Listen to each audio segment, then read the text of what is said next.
Other reports suggesting that he might be returning at the end of the week. Is this a case of, look, I've made my point, now get something done? And listen, Harry Kane has to show back up at some point. That is, even if it's a matter of having that negotiation with Daniel Levy, whether it's him or his team, and then getting himself back in some kind of fitness for when the deal does go through, as Jan thinks it inevitably will. So it can only go on for so long. Right. I am of the belief, and that Harry Kane had a gentleman's agreement with Daniel Levy until. What does that mean? It means it says I'm signing this deal, but if a bid comes in at a certain level, or I say to you I want to move on, it's an understanding between two gentlemen. Why not have that written in a contract? Why not have a release clause? Exactly. That's why not a contract. Again, I'm siding with Harry Kane here. He comes through the academy at Spurs. He feels he has a relationship with the club. He feels he has a relationship with Daniel Levy, and that he's comfortable having that gentleman's agreement. Me personally, I would have had it in writing, right. No question.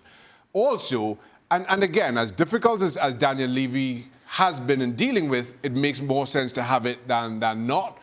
But then, as I mentioned yesterday, you have Modric and Bale who forced their moves through by taking similar actions, albeit a different league altogether. And Harry Kane probably thinks that he's now boxed into a corner. So Spurs come back to training yesterday, Monday. Yes.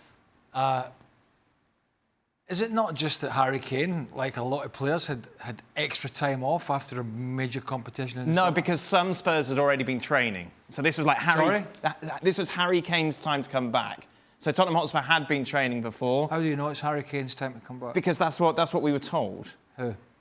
Who told me? I don't know. Tottenham. Daniel Levy phoned Dan up. Because obviously his participation in the Euros, so from that time he had X amount of time off. And we have that in good authority. Yes, we do. I doubt we have a gentleman's agreement. I doubt that we do, bearing in mind I know where most of it comes from. But I don't know. 130 million we're hearing. Is that about right? Oh my God, I was Tottenham and snap their hands off. He's 28. Right.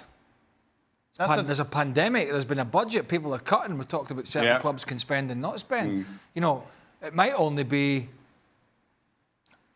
an extra, we're throwing millions around like it's nothing, but an extra 30 or 40 million for Erling Haaland, who has got an extra on him, 8 years, 9 years. So if it was 130 million, that's money Tottenham would never get again. Right. Not at that age, so that's a deal that. Good point. That's a deal that would have to be done, I would say. Craig brings up a good point as well on the fact that look, if you're going to spend 130 million, chuck another 40 on there and get your boy Haaland, Jan.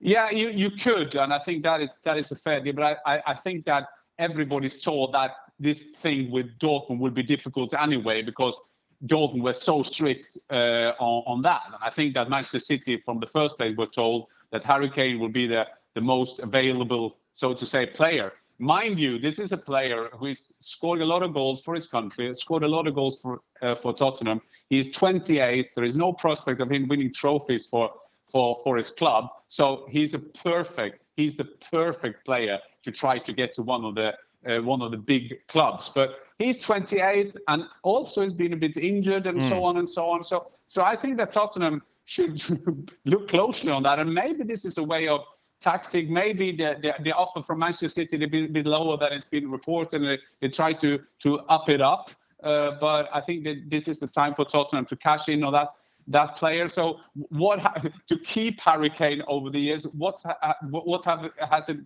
given them? They have to ask themselves that question as well. What's the figure, Jan? Do you think 100 million?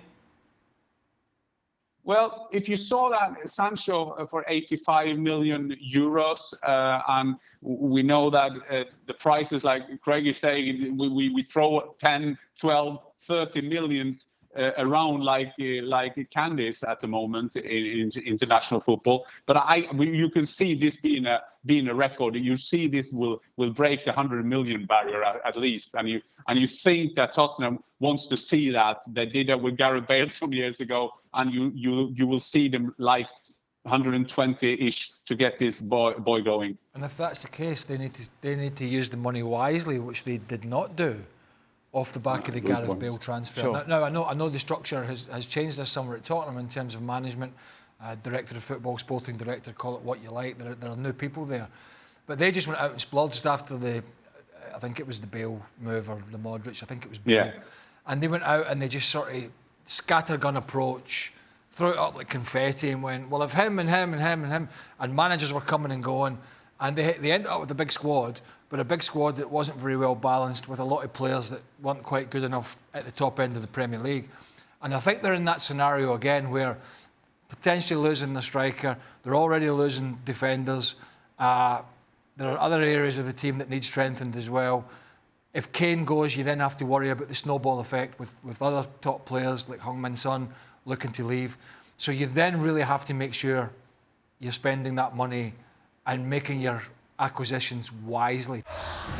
Well, thank you very much for watching ESPN on YouTube. For more sports highlights and analysis, be sure to download the ESPN app. And for live streaming, premium content, and let's not forget as well, ESPN FC 7 days a week. Subscribe to ESPN+.